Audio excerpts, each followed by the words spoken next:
Hey, what is going on, guys? This is Jake at That Fit Friend, and today I'm going to be doing a first impressions of the Born Primitive Savage 1.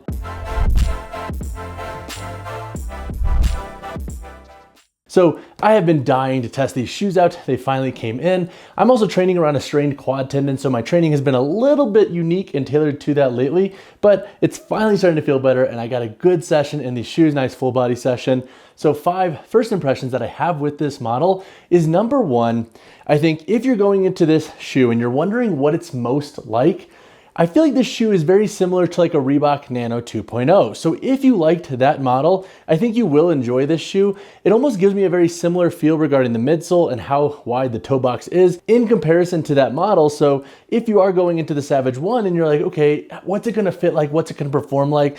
I feel like the Nano 2.0 is probably the most similar to this shoe regarding what you might have worn before for both CrossFit, cross training, and lifting.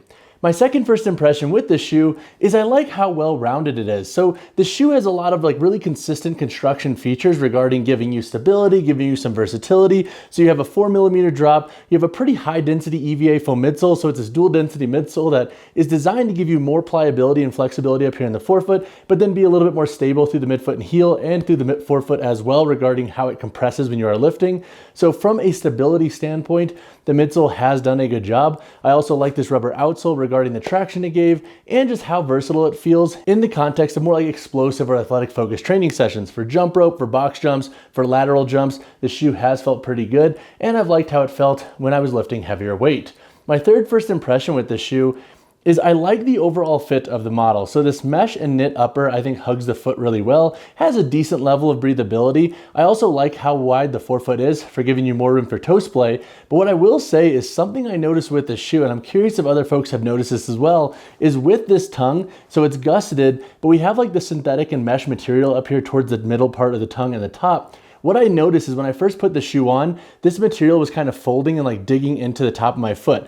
Now it wasn't so off-putting to where it almost made the shoe unbearable to wear, and it did break in after a session. So I do think that's gonna be an issue that's gonna kind of go away as I break in this material more. But I did notice a little bit of tongue pressure there at the top, and I think that's because this tongue does run a little bit short. It is this more like thin material that can crease a little bit. So if you have experienced that with the Savage 1, let me know in the comments below and let me know when that discomfort went away for you. I honestly feel like after 2 or 3 more sessions, this should be a non-issue, but definitely something to keep in mind before you invest in this shoe. I also noticed that when I tightened the midfoot in this model, I did start to get this bubble down here, and that is something that's consistent. I feel like with other training shoes that do have a slightly wider toe box, if you do need to tighten up that midfoot, you are gonna have a slight bubble. So that is something to consider as well. As you can see, it's on both shoes here. So again, that material kind of just folds and then pokes up. Not the biggest deal, but I'm wondering too if that also contributes to kind of some of that pressure that I'm feeling through this midfoot here regarding the tongue construction. I'm also wondering if the tongue had a little bit more padding, if that would also be a non-issue, but as a first pass, I feel like the overall fit of the shoe is pretty good regarding the midfoot construction and the upper in this model. My fourth first impression with this shoe is I feel like if you like more low profile, minimalist feeling training shoes, you'll resonate with this model. So as you can see, we don't have a ton of stack height in the shoe. So I personally love that because it gives you a nice means of feeling the ground when you're doing lateral work, multi-directional work, when you're getting up on the toes, whether that be for ball slams, dumbbell snatches, whatever it might be. I overall like the feel of this shoe and how low profile it is. It almost kind of reminds me of like an Innovate 235 V3 in the context of like how maneuverable it feels, and the shoe does have a good level of flexibility out of the box. My fifth first impression with this shoe is I like the TPU layers back here around the boot. Now this is a feature that we see with a lot of cross training shoes. So for example, the Nano has used this. We do see iterations of it in the Metcons. And so I like that Born Primitive put this TPU layer around the heel here on the lateral medial side, because I did feel like it gave you a little bit more of like a lockdown support. And with this boot here, it's a little bit more lightweight in construction.